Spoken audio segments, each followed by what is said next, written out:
이 시간 자리에서 일어나셔서 하나님의 말씀을 함께 보시겠습니다.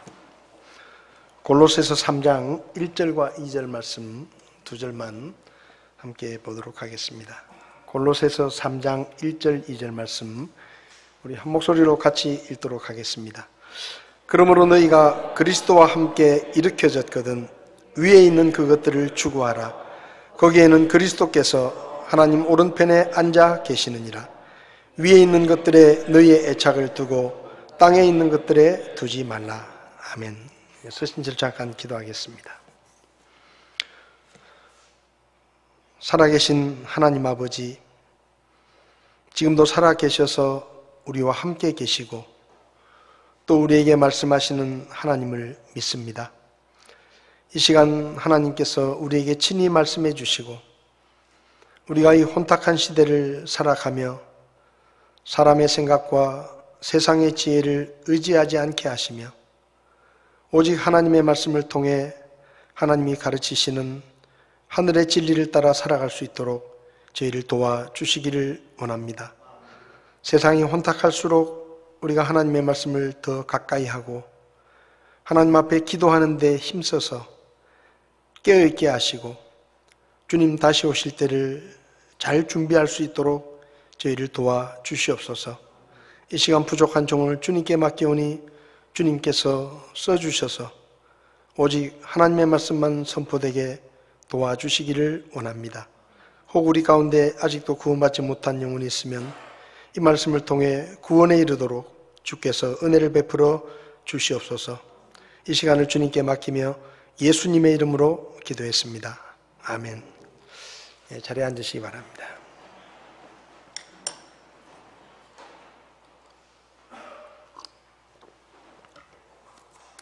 주일 오전 예배 때 말씀 속에 제자의 길이 있다라는 주제로 말씀을 나누고 있습니다. 지난 주일에는 우리 김종식 목사님께서 말씀을 전해 주셨고 그 전 주일에 제자는 날마다 자기 십자가를 지고 주님의 뒤를 따라가는 사람입니다 라는 제목으로 말씀을 드렸습니다. 사실은 십자가를 지고 주님의 뒤를 따라간다는 것은 말 그대로 죽음을 각오해야 하는 그런 일이기 때문에 쉽지 않은 일입니다. 그렇지만 죽은 자가 다시 사는 부활의 소망을 품은 사람에게는 죽는 것이 별로 문제가 되지 않고 죽는 것이 두렵지 않기 때문에 사실은 부활의 소망이 있는 사람에게는 십자가를 지고 주님의 뒤를 따라가는 것이 그렇게 어려운 일이 아닐 수 있다라는 말씀을 드렸습니다. 예수님의 제자들뿐만 아니라 사도 바울과 또 초대교회 성도들은 기꺼이 자신의 목숨을 내어놓는 십자가의 길을 걸어갔는데 성경은 말하기를 그들이 더 좋은 부활을 얻기 원해서 기꺼이 죽음의 길을 걸어갔다라고 말씀합니다. 저와 여러분들도 우리에게 부활의 소망이 있다는 것을 기억하고 우리는 죽어도 사는 사람들입니다. 아니 죽지 않는 사람들입니다. 왜냐하면 하나님께서 이미 예수 그리스도를 통해 우리에게 영원한 생명을 주셨고 그리고 그 생명이 우리 안에서 계속 있기 때문에 우리는 죽음으로부터 벗어난 그런 사람들이기 때문에 예수님이 말씀하신 것처럼 우리는 죽어도 삽니다. 그러니까 십자가를 지고 주님의 뒤를 따라가는 것을 두려워하거나 부담스러워하지 마시고 기쁨으로 그 길을 걸어갈 수 있기를 바랍니다. 오늘 이 시간에는 제자는 위의 것을 생각하며 사는 사람입니다 라는 제목으로 말씀을 드리려고 합니다. 사람이 평소에 뭘 생각하며 사느냐 하는 것은 굉장히 중요합니다. 왜냐하면 그 사람이 평소에 무엇을 생각하느냐에 따라 그 사람의 가치관도 달라지고 말도 달라지고 행동도 달라지기 때문입니다. 어느 교회 부동산 사업에 몰두하고 있는 한 성도가 있었습니다.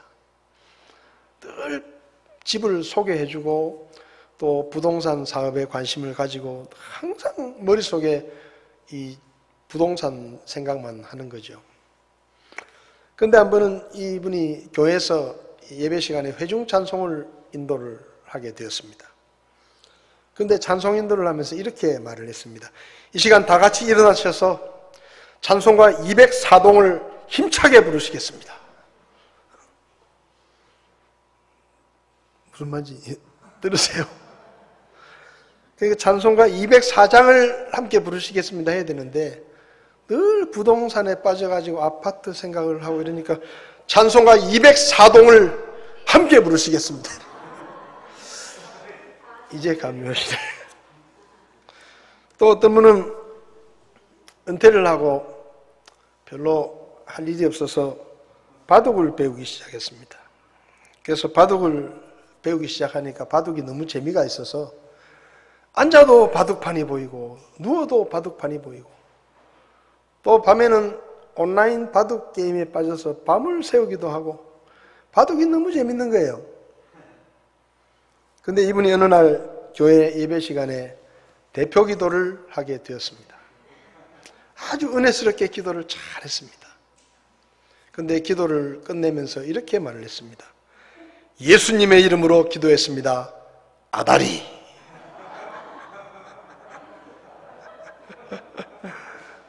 그러니까 머릿속에 늘 바둑 생각만 하니까 예수님의 이름으로 기도했습니다. 아멘을 해야 되는데 아다리 이렇게. 아다리는 바둑에서 쓰는 용어거든요. 이게. 평소에 아파트 생각을 많이 하다 보니까 교회에서도 찬송가 204동을 부릅시다. 바둑판을 늘 머릿속에 생각하고 있으니까 예수님의 이름으로 기도했습니다. 아다리 이러고 내려가는 거예요. 여러분 우리가 평소에 뭘 생각하느냐에 따라 우리의 말이 달라지고 우리의 행동이 달라지게 됩니다. 오늘 본문을 보면 사도 바울은 이 세상에는 두 종류의 사람들이 있다. 첫 번째는 위에 있는 것을 생각하며 사는 사람. 또 두 번째는 땅에 있는 것을 생각하며 사는 사람. 이렇게 두 종류의 사람들이 있다라고 말씀합니다. 그런데 사도 바울은 구원받은 성도는 땅에 있는 것을 생각하며 살지 말고 위에 있는 것을 생각하며 살아야 한다고 말씀합니다. 위에 있는 것을 생각한다는 말은 좀 쉽게 이야기를 하면 천국을 생각하며 산다라고 할 수 있습니다. 근데 여기 위에 있는 것을 생각한다라는 이 말이 위에 있는 것들에 너희의 애착을 두라라고 말했는데 이 말은 가끔 한 번씩 천국을 생각하며 살아라 그런 말이 아니고 항상 천국을 생각하면서 살고 우리의 마음과 생각 속에 하늘나라에 대한 생각으로 가득 채워라 그런 의미의 표현입니다. 그러니까 정신없이 세상을 살다가 가끔 나는 천국 갈 사람이지. 천국은 참 좋아. 천국에 가면 얼마나 좋을까? 이렇게 생각하라는 것이 아니고 일어나는 그 시간부터 잠자리에 드는 그 시간까지 항상 하나님의 나라를 생각하면서 우리의 머릿속을 땅에 있는 것들을 생각하는 생각들을 다 벗어버리고 하나님 나라에 대한 생각으로 가득 채우고 그렇게 살아야 된다라는 말입니다. 그래서 현대어 성경에서는 이 골로새서 3장 2절 말씀을 하늘나라의 것으로 여러분의 생각을 채우십시오. 완전히 채우라는 거예요. 우리 머릿속에 다른 생각이 들어오지 못하도록 하나님의 나라에 대한 생각으로 가득 채워서 그렇게 살아야 된다라고 말씀합니다. 하늘나라의 일을 생각하면서 우리 마음을 채우려고 하면 땅에 대한 생각들을 버려야 됩니다. 하나를 비워야 채울 수가 있는 것이죠. 그래서 사도 바울은 땅에 있는 것들에 애착을 두지 마라 그렇게 말씀합니다. 그러면 왜 우리가 땅에 있는 것을 생각하지 말아야 되느냐? 이 세상은 우리가 영원히 살 곳이 아니기 때문입니다. 3장 1절을 보면 그러므로 너희가 그리스도와 함께 일으켜졌거든 위에 있는 그것들을 추구하라. 거기에는 그리스도께서 하나님 오른편에 앉아 계시느니라 라고 말씀합니다. 여기 사도 바울은 너희가 그리스도와 함께 일으켜졌거든 위에 있는 것들을 추구하며 살아야 된다 라고 말씀했는데, 여기 그리스도와 함께 일으켜졌다는 말은 그리스도와 함께 부활했다라는 뜻입니다. 그러니까 이 말씀은 예수님과 함께 너희가 부활을 했다면 위에 있는 것을 생각하면서 살아야 된다라는 말씀인데, 이 말씀은 그러니까 그리스도와 함께 부활했다라는 이 말은 그리스도와 함께 죽었다라는 것을 전제로 하는 말씀입니다. 여러분, 부활은 죽은 사람만 경험할 수 있는 특별한 사건입니다. 그러니까 안 죽으면 부활도 못하는 거예요. 그러니까 그리스도와 함께 일으켜졌다는 이 말 속에는 그리스도와 함께 죽었다라는 말이 포함되어 있는 것입니다.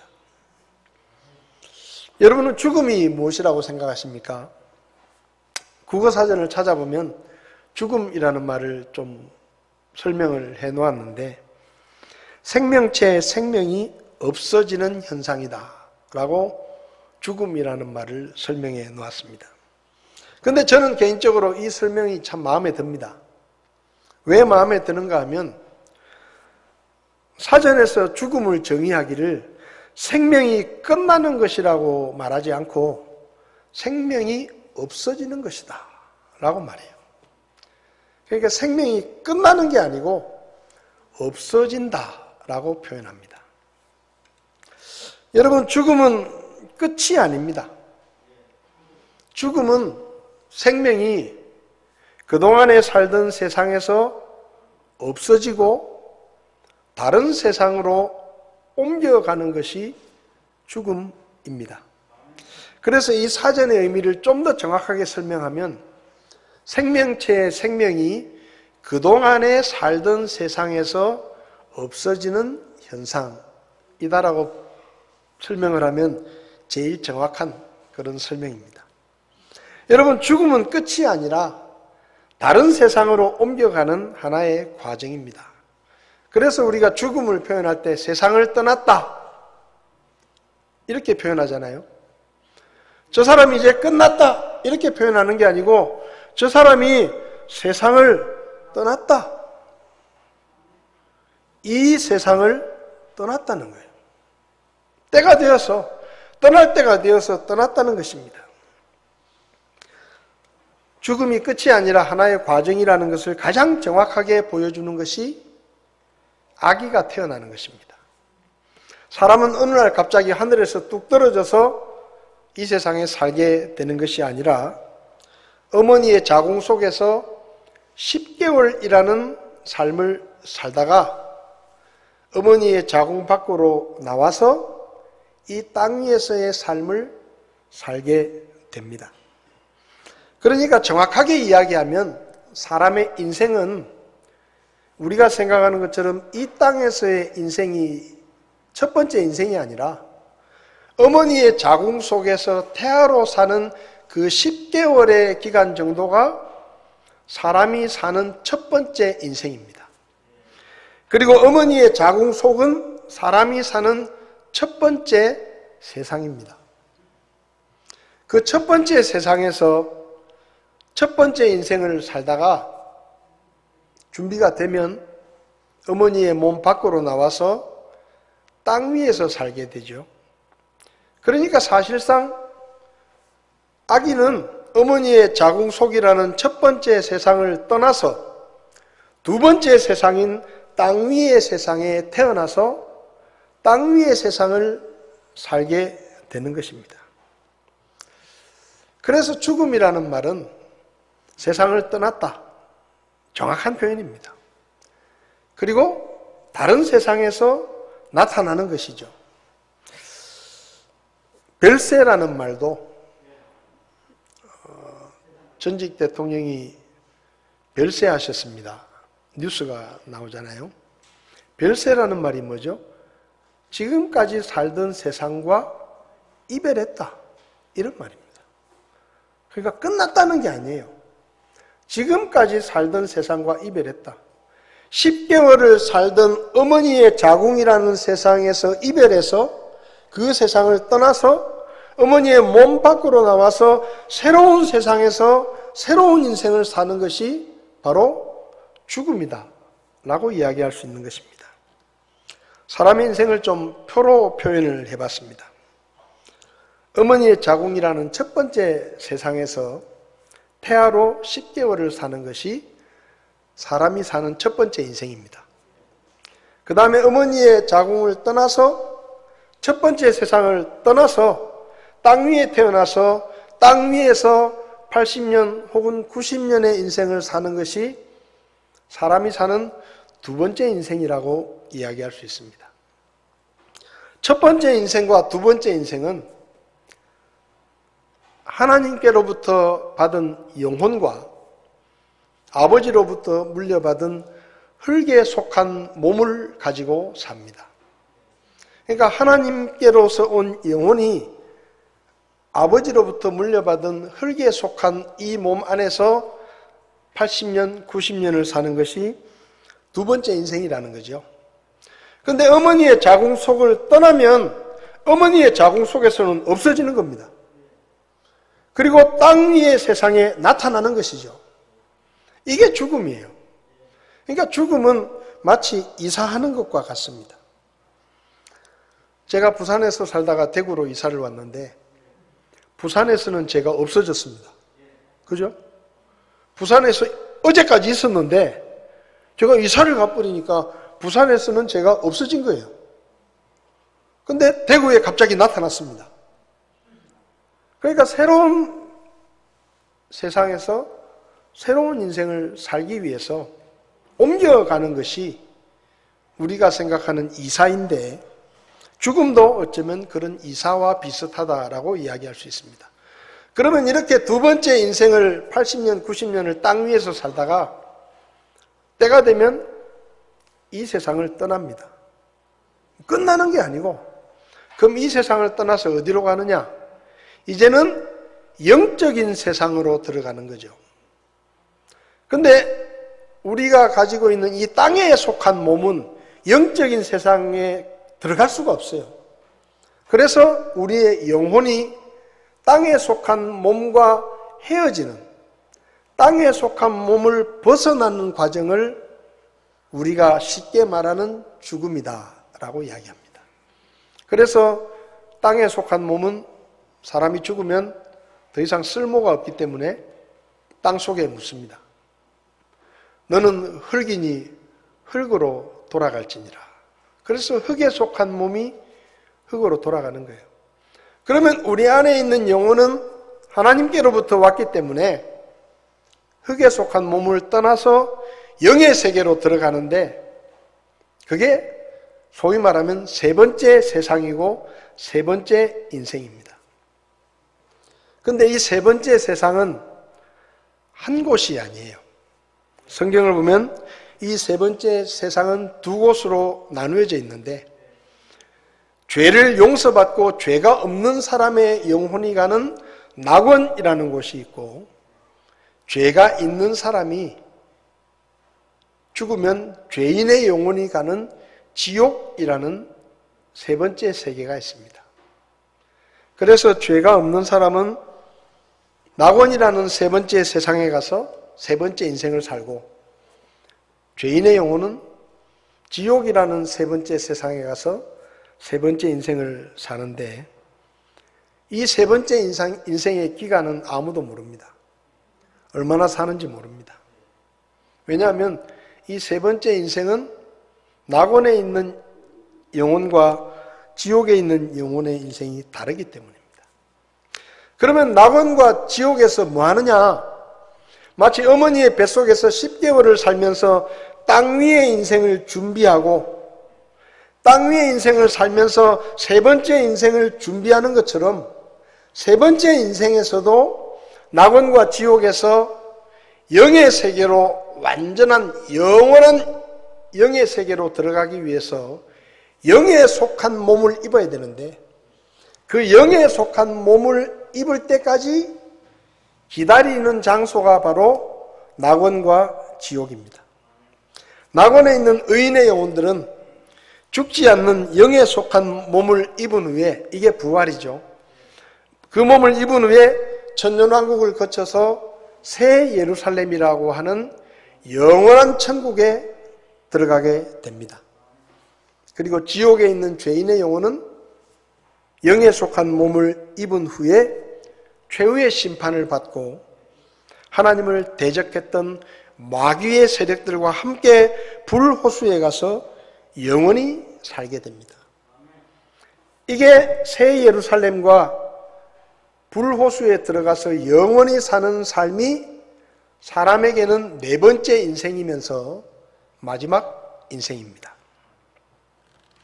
천국은 새 예루살렘이라고 불리는데 그 새 예루살렘은 영원한 행복과 기쁨을 누리는 곳이지만 불호수는 영원히 죄의 벌을 받으면서 고통스럽게 살아야 되는 그런 고통의 장소입니다. 요한계시록 21장 8절을 보면 그러나 두려워하는 자들과 믿지 않는 자들과 가증한 자들과 살인자들과 음행을 일삼는 자들과 마법사들과 우상 숭배자들과 모든 거짓말쟁이들은 불과 유황으로 타는 호수에서 자기 몫을 받으리니 이것은 둘째 사망이니라 라고 말씀하고 있는데, 왜 이것을 둘째 사망이라고 했는가 하면 이곳에 가면 죄인의 영혼이 생명의 근원이신 하나님과 영원히 단절돼서 돌이킬 수 없는 상태가 되기 때문에 그것을 둘째 사망이다 라고 표현합니다. 이 땅에서의 인생이 끝나면 고통스러운 지옥에 가든지 아니면 이 땅에서 살았던 삶에 대한 위로가 있는 낙원으로 가든지 둘 중에 한 곳으로 가게 되는데, 낙원에서 세 번째 인생을 살려고 하면 죄가 없어야 합니다. 죄가 없어야 낙원에 갑니다. 근데 모든 사람은 죄인입니다. 아담으로부터 물려받은 죄와 두 번째 인생을 살면서 살아가는 죄들 때문에 사람은 모두 죄인이에요. 그래서 그 죄를 용서받아야 죄가 없어집니다. 그럼 죄를 어떻게 용서받느냐? 죄는 사람과의 관계가 아니라 하나님과의 관계가 있는 문제입니다. 그러니까 여러분, 내가 어떤 사람에게 죄를 지었는데 그 사람에게 가서 용서를 받으면 죄가 없어지는 게 아니에요. 내가 죄를 지었는데 교도소에 가서 내 죄에 대한 대가를 다 치르면 죄가 없어지는 게 아닙니다. 왜냐하면 죄는 사람과의 관계에도 물론 영향을 미치지만 죄는 근본적으로 하나님과의 관계에 생긴 문제입니다. 그래서 하나님 앞에서 죄를 용서받아야 비로소 그 죄가 없어집니다. 사람에게 용서를 받고 내가 교도소에 가서 내 죄에 대한 대가를 다 치렀더라도 죄는 여전히 남아 있습니다. 왜? 하나님께 용서를 받지 못했기 때문에. 그래서 여러분, 사람을 죽이고 그 사람의 가족에게 용서를 받아도 교도소에 가서 형을 다 살고 나와도 그 죄에 대한 죄책감과 그 짐이 여전히 남아있는 거예요. 그 죄는 어떻게 해결해야 되느냐? 하나님 앞에서 용서를 받아야 됩니다. 그래서 하나님께서 사람이 죄를 용서받는 길을 마련해 주셨는데 그 길을 누가 만들어 주셨느냐? 예수님이 만들어 주셨어요. 예수님은 죄가 없는데 우리의 모든 죄를 대신 지고 십자가에서 돌아가시고 우리의 모든 죄에 대한 죽음이라는 대가를 대신 치러주셨습니다. 그래서 누군가 자기가 하나님 앞에서 죄인이라는 것을 깨닫고 십자가에 죽으시고 부활하신 예수님을 내 죄를 용서하시는 하나님의 구원자로 믿으면 그 믿음을 보시고 하나님께서 그 사람의 죄를 용서해 주신다고 성경은 말씀합니다. 그래서 여러분 가운데 이 세상을 떠나서 세 번째 세상을 낙원에서 나는 살고 싶다. 지옥이 아니라 낙원에서 살고 싶다. 그렇게 바라시는 분들은 반드시 예수님을 믿으셔야 되고 그 예수님을 믿는 믿음을 통해 죄를 용서받아야 죄가 없어지고 낙원에 가서 위로를 받는 삶을 살 수가 있는 것입니다. 그래서 여러분 중에 아직도 예수님을 안 믿는 분이 계시면 아직도 나는 내 죄를 다 용서받지 못했다 그런 분이 계시면 더 이상 망설이지 마시고 오늘 하나님 앞에 내가 죄인이라는 것을 회개하고 불신앙을 버리고 십자가에 못 박혀 죽으시고 부활하신 예수님을 우리를 죄에서 구원하시는 하나님의 구원자로 믿으시기 바랍니다.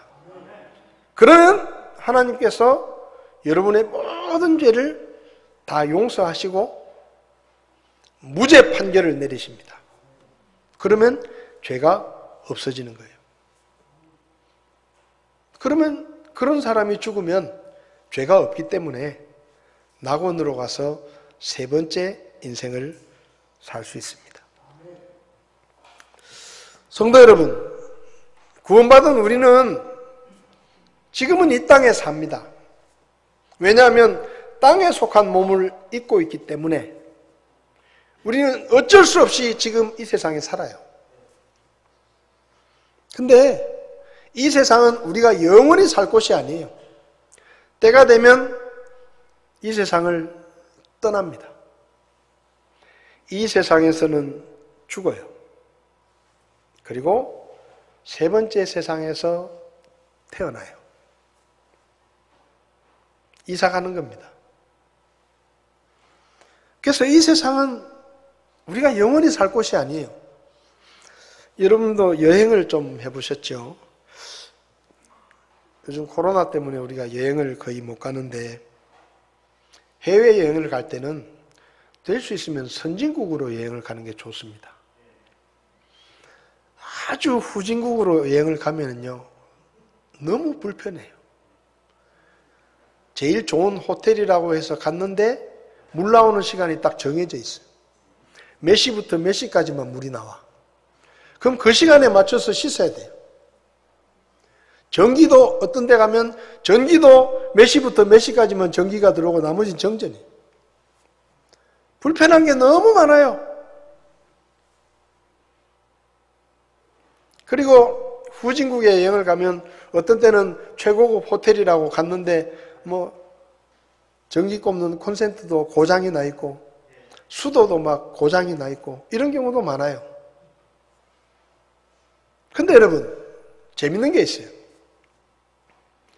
그 호텔에 수도꼭지가 고장이 나 있어도 여행을 온 사람이 그 수도꼭지를 고쳐보겠다고 하룻밤 자고 나갈 사람이 이틀, 3일 동안 자면서 그 수도꼭지를 고치려고 애쓰지 않습니다. 맞죠? 불편해도 그 애쓰지 않아요. 그냥 하루에 3시간 물 나온다고 해가지고 그게 불편하니까 내가 이놈의 호텔을 그냥 뜯어 고쳐가지고 하루 종일 물이 나오게 해야 되겠다라고 자기 돈을 쓰지 않아요. 왜? 거기 살 게 아니니까. 그냥 지나가다가 잠시 들렸다가 떠나는 곳이니까 좀 불편해도 뭐가 고장나 있어도 거기다가 애를 쓰지 않고 시간을 쓰지 않고 돈을 쓰지 않습니다. 맞죠? 여러분은 어떻게 하십니까? 여러분이 어느 호텔에 하룻밤을 묵는데 거기 뭐가 고장나 있으면 여러분이 돈을 들여가지고 그걸 고치기 위해서 일주일 동안 거기 더 머뭅니까? 그렇게 안 합니다. 불편해도 끝이에요. 왜? 지나가는 거예요. 불편해도 감수합니다. 여러분, 이것이 성도의 삶입니다. 우리가 이 세상에 지금 살아가고 있는데 지금 우리는 이 세상에 살러 온 게 아니고 지나가는 거예요. 우리는 지금 여행을 하고 있는 것입니다. 80년, 90년이 길다고 생각하지만 영원이라는 시간에 비하면 1박 2일일 수도 있어요. 우리는 지금 1박 2일 여행을 하고 다니면서 잠깐 이 세상을 지나가는 것입니다. 요한일서 2장 15절과 16절을 보면 세상이나 세상에 있는 것들을 사랑하지 마라. 어떤 사람이 세상을 사랑하면 아버지의 사랑이 그 속에 있지 아니하니 세상에 있는 모든 것, 즉 육신의 정욕과 안목의 정욕과 인생의 자랑은 아버지에게서 나지 아니하고 세상에서 나느니라. 이 세상에 있는 것들은 땅에 속한 것들입니다. 우리가 잠시 여행하는 여행지에 속한 것들이에요. 불편할 수도 있고 힘들 수도 있습니다. 그런데 그 아무것도 아니에요. 왜? 우리는 지금 여행을 하는 겁니다. 땅에 속한 것은 우리가 이 세상을 떠날 때가 되면 아무것도 가지고 갈 수 없습니다. 심지어 우리의 몸도 수천만 원을 들여가지고 코를 세우고 쌍꺼풀을 하고 성형수술을 해가지고 멋지게 만들어 놓은 그 몸도 죽을 때 되면 이 세상을 떠날 때는 못 가져가요. 놓고 가야 돼요. 임플란트 수천만 원어치 해놓잖아요. 그거 떠날 때 되면 그대로 두고 가야 돼요. 아파트, 비싼 아파트, 좋은 집에 이사를 했죠. 이 세상을 떠날 때 되면 주기 싫어도 자식한테 주고 가야 돼요. 없어요. 10원짜리 하나 가지고 가지 못합니다. 왜? 이 세상에 있는 모든 것은 땅에 속한 거예요. 우리가 여행하는 여행지에 속한 거예요. 그래서 다음 세상으로 갈 때는 가져갈 게 아무것도 없어요. 그래서 사도 바울이 말하는 겁니다. 땅에 있는 것들에 애착을 두지 마라. 잠깐 있다가 버리고 갈 것에 너무 힘 빼지 마라. 거기다가 너무 정신 팔리지 마라. 거기다가 너무 시간과 돈을 많이 쓰지 마라. 왜? 다 두고 갈 거예요. 잠시 지나가는 겁니다. 그러면서 사도 바울은 말하기를 위에 있는 것들에 너희의 애착을 두라. 하나님의 나라에 대한 생각으로 너희의 머리를 가득 채워라. 왜 우리가 하늘나라를 생각하며 살아야 될까요? 거기는 우리가 영원히 살 곳이기 때문이에요.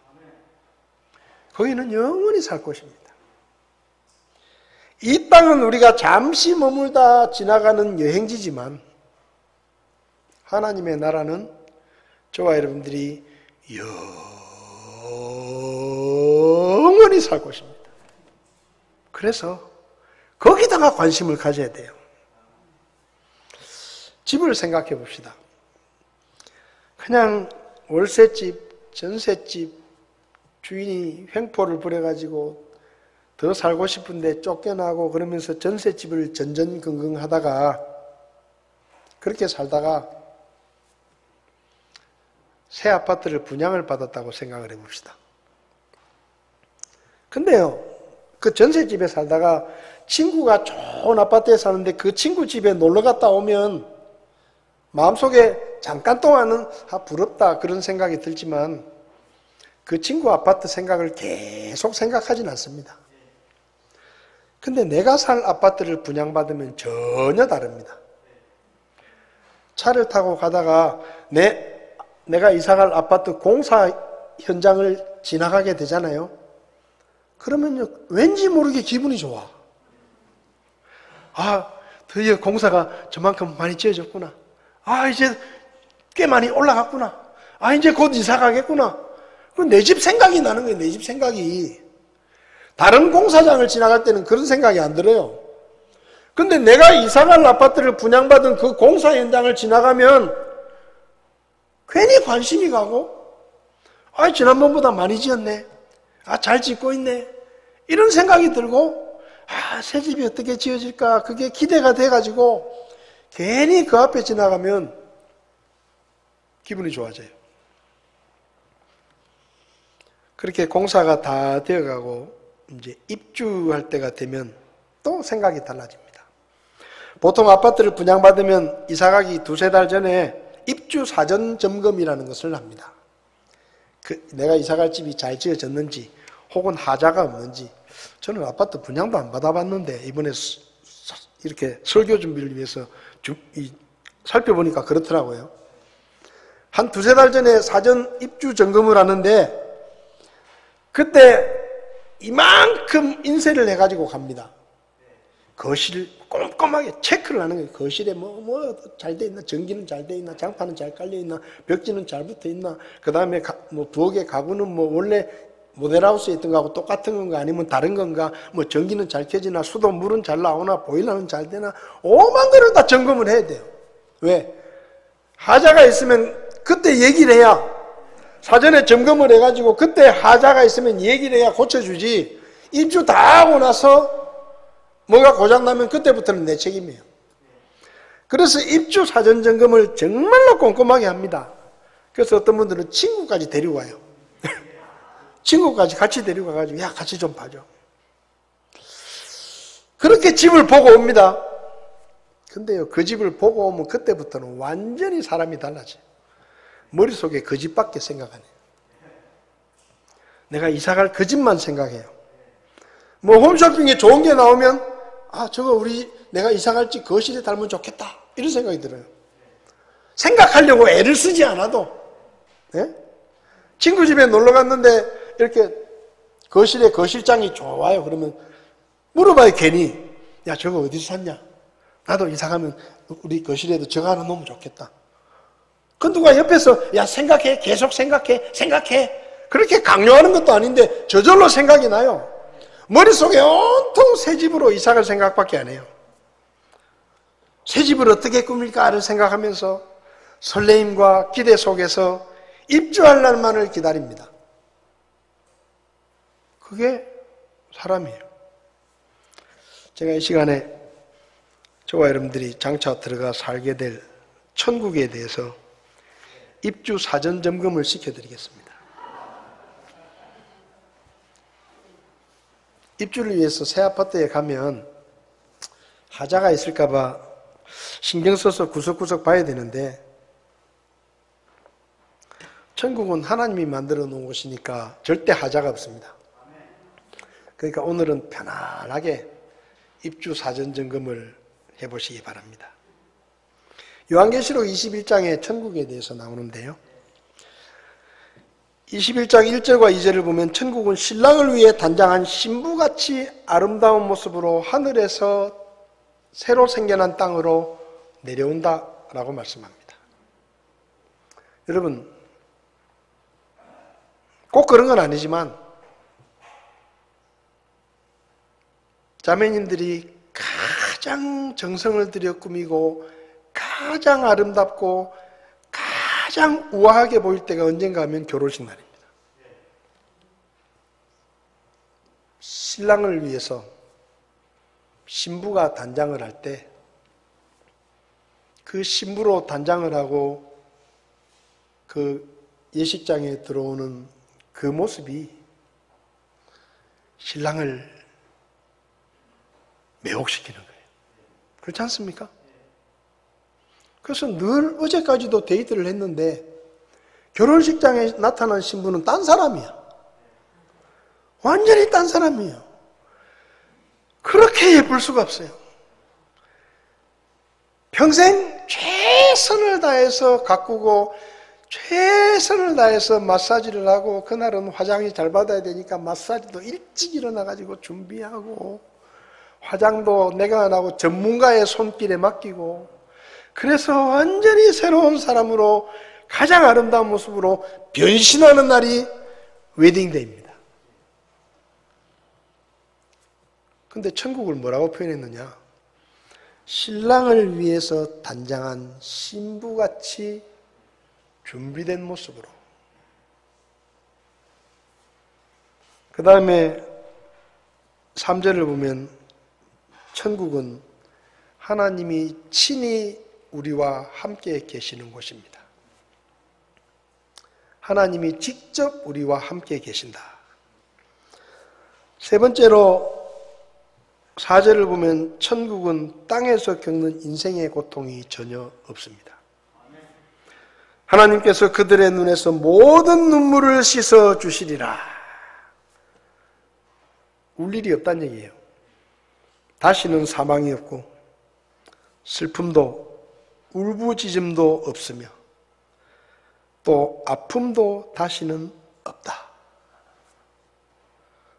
천국에서는 울 일이 없고 죽지도 않고 슬픈 일도 없고 괴로움에 울부짖는 일도 없고 아프거나 다치거나 병든 것이 없다. 천국의 성벽은 벽옥으로 되어 있다. 18절에 말씀합니다. 19절에서 20절을 보면 천국의 성벽의 기초가 12층으로 되어 있는데 그 12층이 전부 보석이에요. 보석. 첫 번째 층은 벽옥이요. 둘째 층은 사파이어요. 셋째 층은 옥수요. 넷째 층은 에메랄드요. 우리 집에 없는 것만 얘기하네. 다섯째는 홍만호요. 여섯째는 홍보석이요. 일곱째는 귀감남석이요. 여덟째는 녹주석이요. 아홉째는 황옥이요. 열째는 녹옥수요. 11째는 청옥이요. 12째는 자수정이더라. 12층의 기초석이 쫙 깔려 있습니다. 그리고 그 기초석마다 12사도의 이름이 한 층 한 층에 기록이 되어 있습니다. 21절을 보면 천국에는 동서남북으로 문이 3개씩 12개가 있는데 그 문은 전부 각각 한 개의 커다란 진주로 되어 있다. 그리고 천국의 거리는 전부 순금으로 포장이 되어 있다. 이거 요한이 지금 본 걸 그대로 쓴 겁니다. 그리고 천국에는 22절을 보면 성전이 없다. 왜냐하면 하나님이 직접 계시니까. 23절과 24절에는 천국에는 해와 달이 필요 없다. 하나님의 영광이 계속 비추기 때문에 해와 달이 필요 없다. 추운 것도 없고 더운 것도 없다. 25절에 천국에는 밤이 없고 항상 밝고 천국의 문은 항상 열려 있다.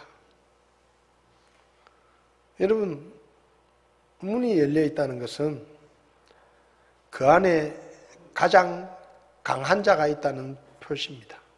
들어오려면 들어와 봐. 여러분, 도둑들은 주로 닫힌 집에 갑니다. 문이 열려있는 집에는 잘 안 가요. 대문을 활짝 열어놓은 집에는 잘 안 가요. 왜? 둘 중에 하나예요.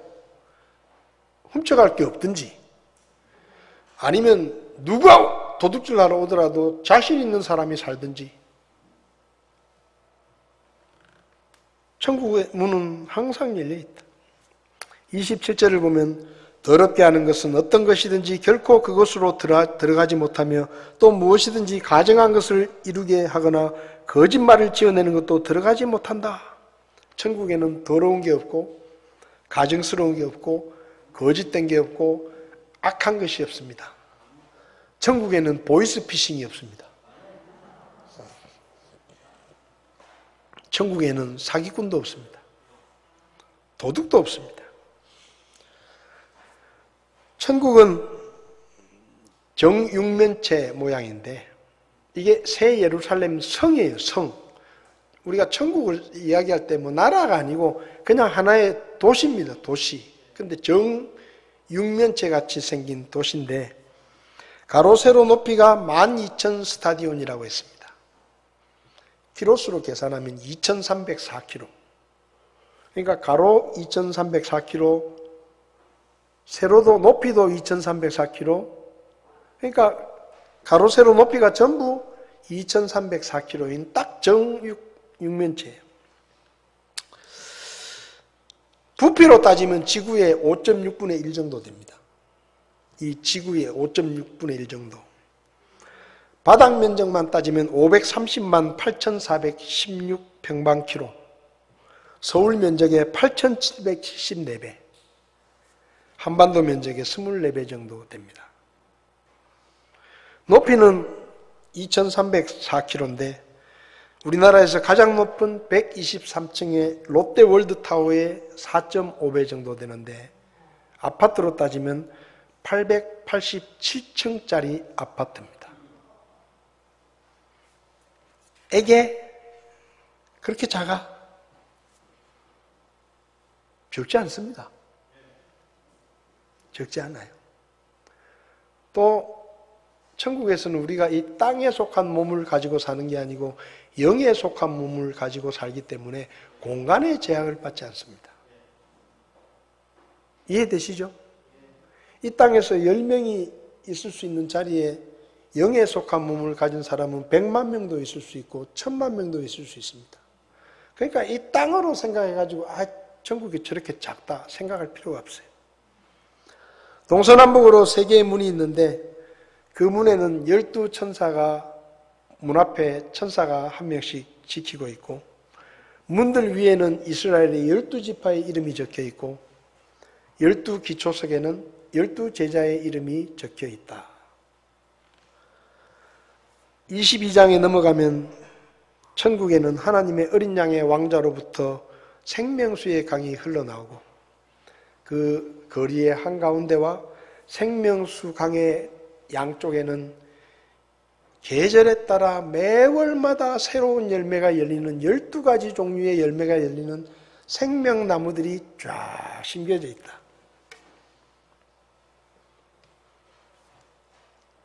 사전 입주 점검 여기까지입니다. 여러분, 지금은 우리가 마귀가 다스리는 땅에서 고달프고 피곤한 인생을 살고 있지만 코로나 때문에 마스크도 끼고 살아야 되지만 천국에는 코로나가 없습니다.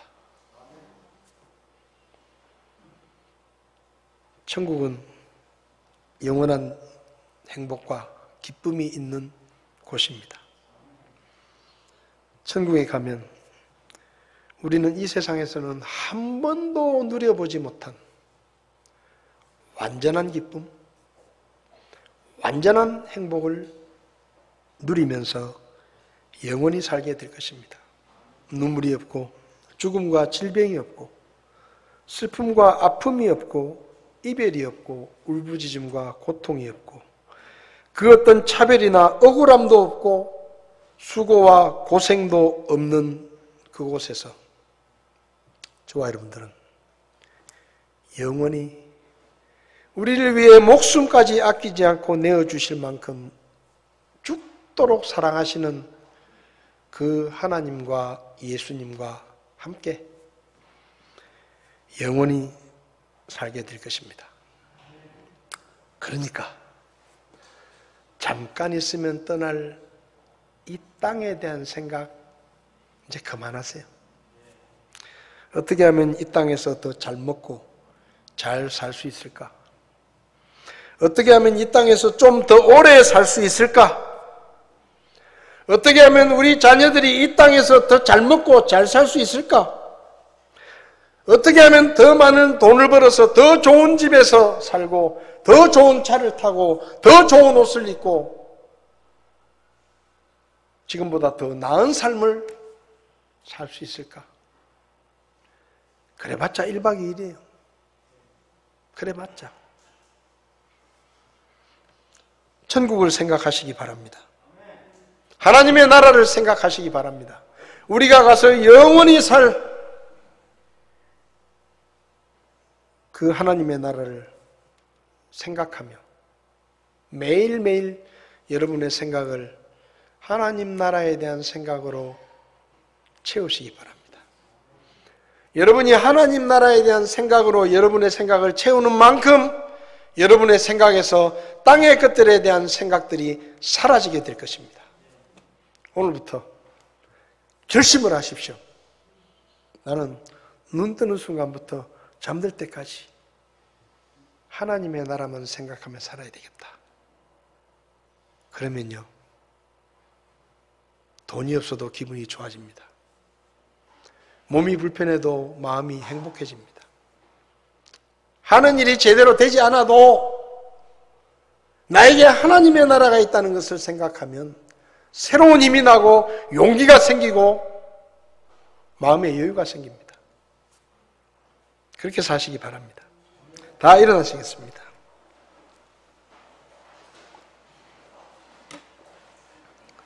침례교 찬송가 307장. 오늘 입주 사전 점검을 잘 했으니까 우리가 가서 살게 될 천국을 생각하면서 307장. 찬란한 진주문 들어가 기쁘게 주님 배울 때 세상의 모든 슬픔 잊고 나 그곳에서 살리라. 천국을 생각하면서 이 찬송으로, 오늘 이 찬송은 시간이 좀 갔지만 4절까지 다 부르겠습니다.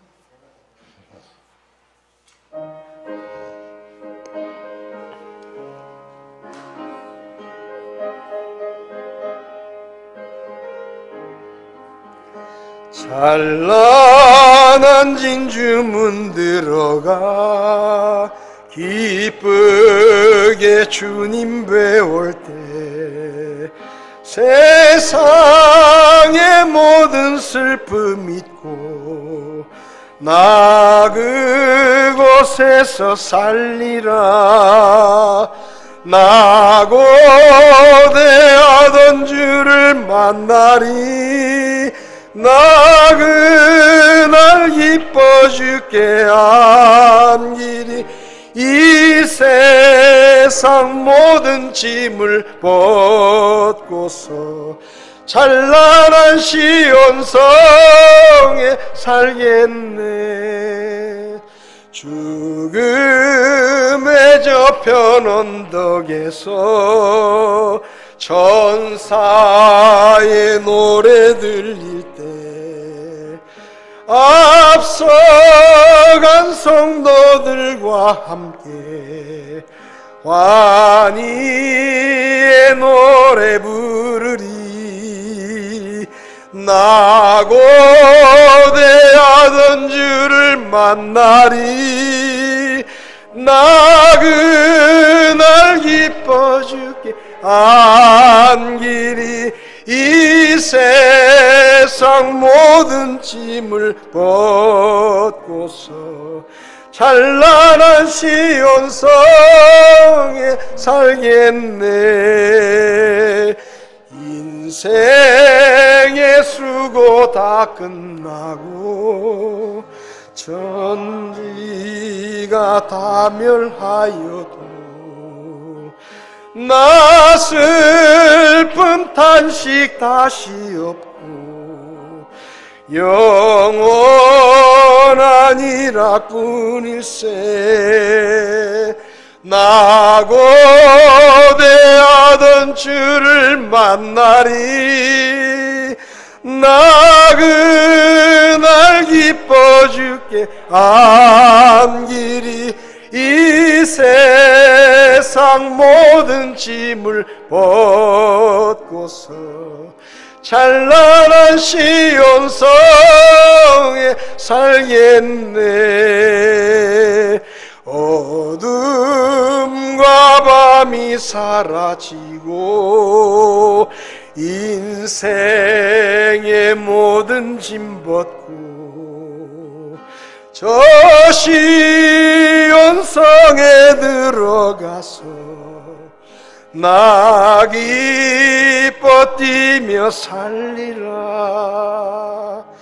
나 고대하던 주를 만나리. 나 그날 기뻐 주께 안기리. 이 세상 모든 짐을 벗고서 찬란한 시온성에 살겠네. 기도하시겠습니다.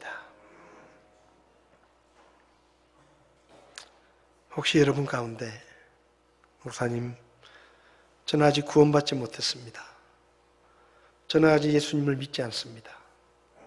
저는 지금 죽으면 천국에 갈 자신이 없습니다.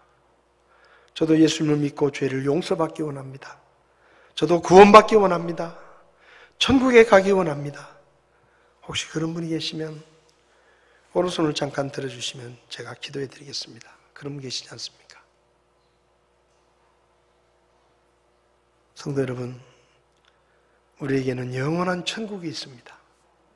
이 땅이 고달프고 피곤하고 힘들고 억울하고 눈물 나고 그렇지만 우리에게는 영원한 천국이 준비되어 있기에 하나님의 나라를 생각하며 소망 가운데 사시기를 바랍니다. 은혜로우신 아버지 하나님, 영원한 멸망에 처할 저희들을 불쌍히 여겨주시고 하나뿐인 아들 예수 그리스도를 이 땅에 보내셔서 우리 죄를 대신하여 십자가에 못 박혀 우리의 모든 죄값을 치르게 하시고 우리의 죄를 용서받을 수 있는 구원의 길을 열어주신 하나님의 은혜를 감사합니다. 멸망받을 죄인을 하나님의 아들, 딸로 삼으시고 하나님을 아버지라 부르게 하시고 하나님의 나라인 천국을 상속받을 수 있도록 우리에게 자녀의 영을 부어주심을 감사합니다. 천국을 소망하며 살기를 원합니다. 이 땅은 우리가 영원히 살 곳이 아니기에 땅에 있는 것들에 대한 애착을 버리고 하나님 나라에 속한 것들에 대한 소망과 기대를 가지고 천국에 입주할 날만 기다리며 기쁨 가운데 살아갈 수 있도록 저희를 도와주시옵소서. 우리에게 영원한 하나님의 나라를 허락하신 하나님의 은혜를 감사드리며 예수님의 이름으로 기도했습니다. 아멘. 예배를 마치겠습니다. 나가실 때 간식 받아 가시기를 바랍니다.